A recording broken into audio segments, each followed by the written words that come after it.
Merci Vincent Feltès. La parole est à Patrice Verchères.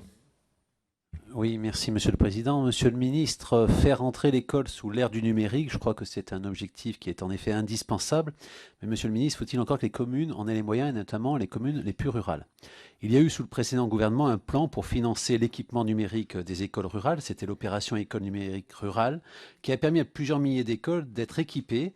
Mais il en reste encore à équiper. Ma question est assez simple. Envisagez-vous un tel plan de subvention pour les communes rurales?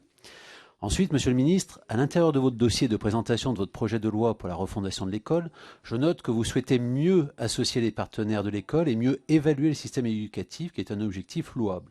Vous précisez même que les collectivités locales jouent un rôle essentiel dans la vie des établissements scolaires, mais ont trop peu de poids dans la prise de décision qui les concerne.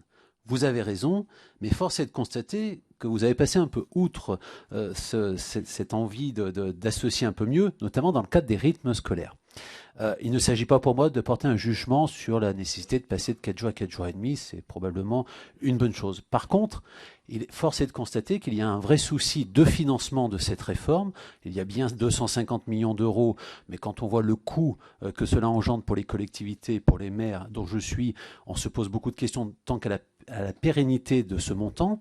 Et puis au-delà de ça, pour revenir aux communes rurales, c'est quand même la difficulté au-delà du financement de trouver des personnes adéquates, 1 heure par jour. Pour venir en ville, on peut trouver un étudiant qui a passé le BAFA, qui peut, au contraire, ça peut même lui donner un petit quelque chose. Mais en rural, la difficulté, c'est une petite commune qui a 6, 7 classes, trouver 6 ou 7 personnes, enfin au moins 3 personnes pour s'en occuper, ça pose de vrais problèmes. Donc j'aimerais avoir un petit peu votre sentiment là-dessus. Merci Patrice.